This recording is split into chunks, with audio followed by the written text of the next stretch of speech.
What happens when the United States brings one of the most powerful non-nuclear weapons ever created into the fight against drug cartels? For decades, cartels have survived raids, blockades, and constant drone surveillance.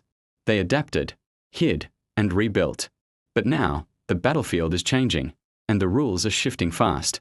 At the center of this new phase is a weapon rarely discussed outside military circles: the vacuum bomb.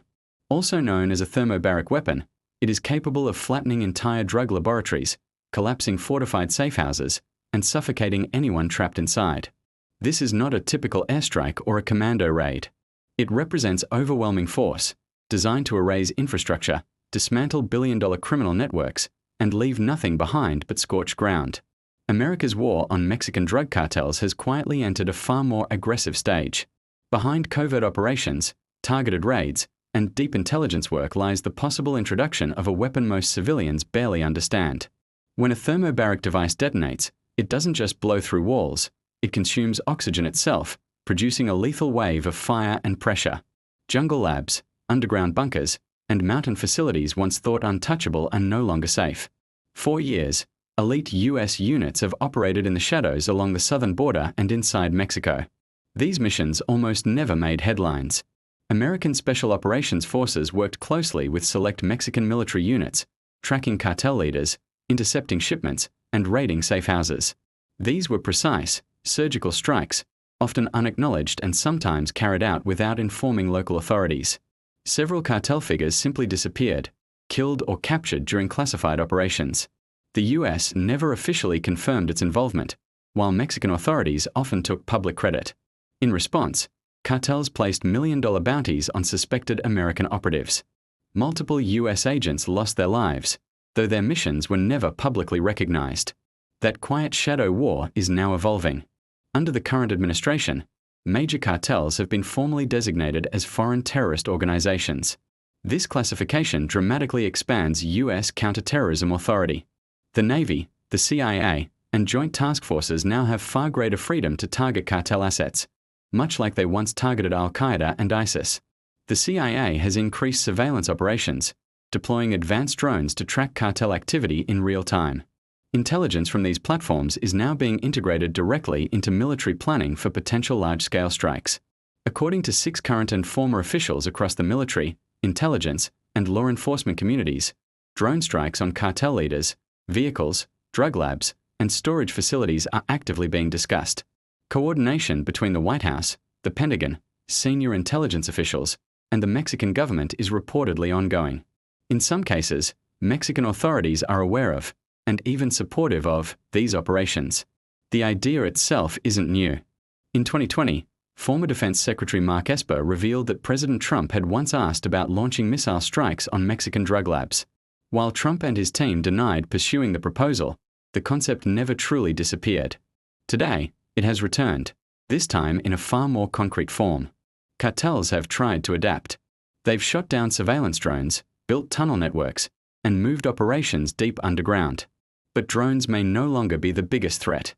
Reports indicate the United States is prepared to deploy B-2 stealth bombers armed with thermobaric, or vacuum, bombs to eliminate cartel hideouts and laboratories outright. Vacuum bombs, also known as fuel-air explosives, rank among the most destructive weapons short of nuclear arms. Unlike conventional explosives, they disperse a cloud of fuel into the air before igniting it with a secondary charge.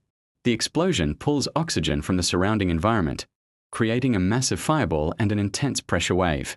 The effects are catastrophic: extreme heat, crushing force, and suffocation in enclosed spaces. These weapons exist in many forms, from small grenades to massive bombs capable of producing blasts equivalent to dozens of tons of TNT. Russia once tested the so-called father of all bombs, with a yield of 44 tons. The United States has spent decades developing its own thermobaric arsenal through research, testing, and limited deployment. The concept dates back to World War I, when German forces experimented with incendiary shells that spread burning materials. During World War II, Austrian physicist Mario Zipper refined the idea further. But it wasn't until the Vietnam War that thermobaric weapons were first tested operationally by the United States. The first American thermobaric weapon, the CBU-55, was introduced in 1971. Testing took place in Southeast Asia, where US forces experimented with delivery from slower attack aircraft like the A-37 Dragonfly and the A-1 Skyraider. Test sorties were flown from BNHOA and Nakhon Phanom air bases, using canisters filled with propane fuel. Results were mixed.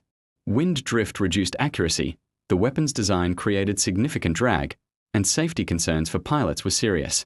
Despite these limitations, US Navy Light Attack Squadron 4 and Air Force units continued trials through 1972.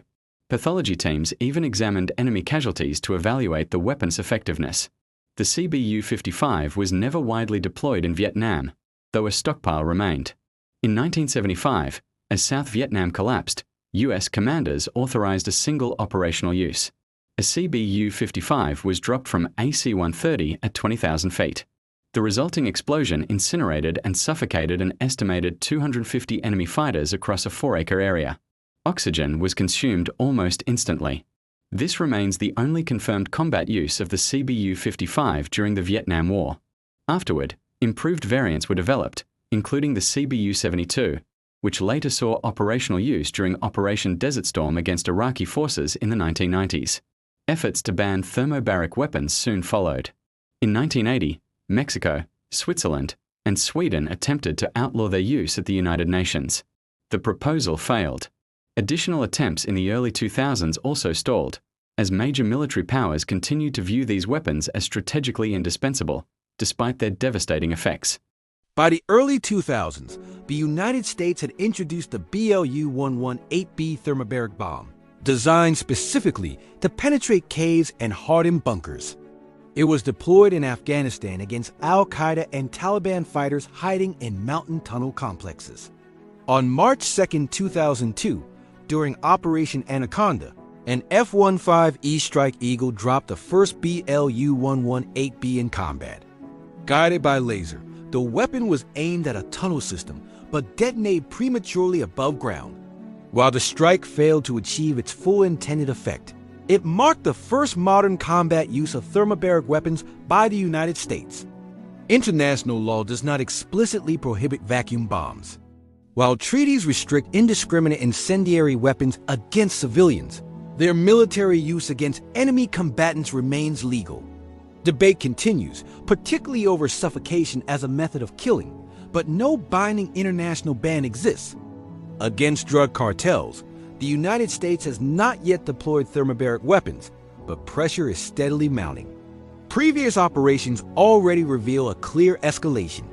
In 2012, Operation Martillo launched with 14 partner nations.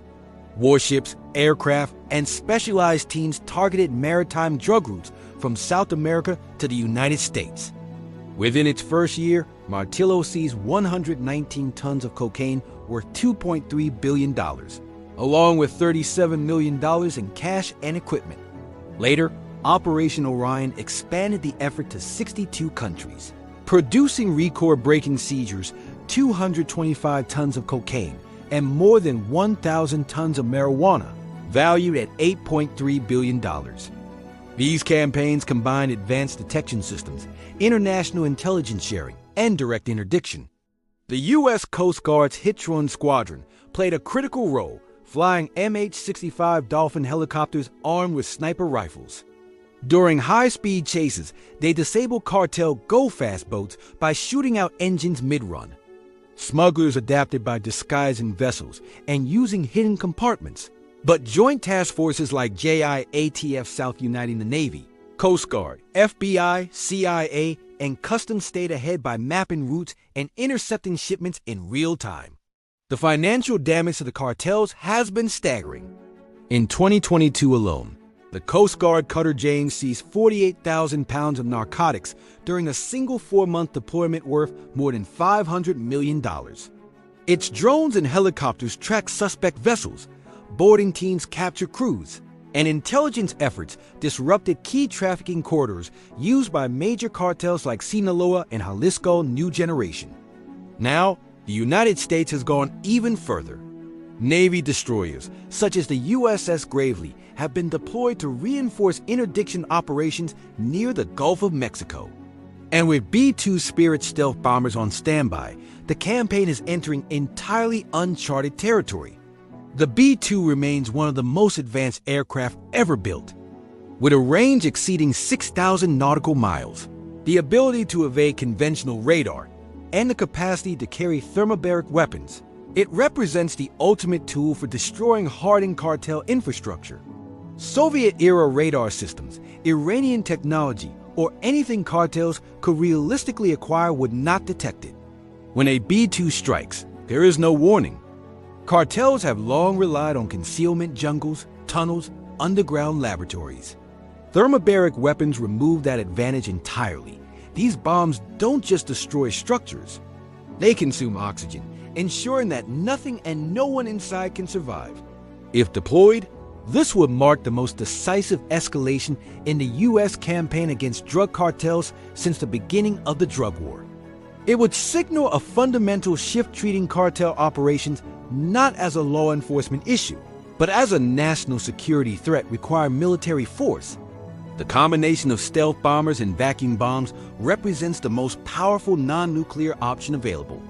And it sends one unmistakable message: sanctuary no longer exists. Cartel labs, compounds, and networks are no longer untouchable.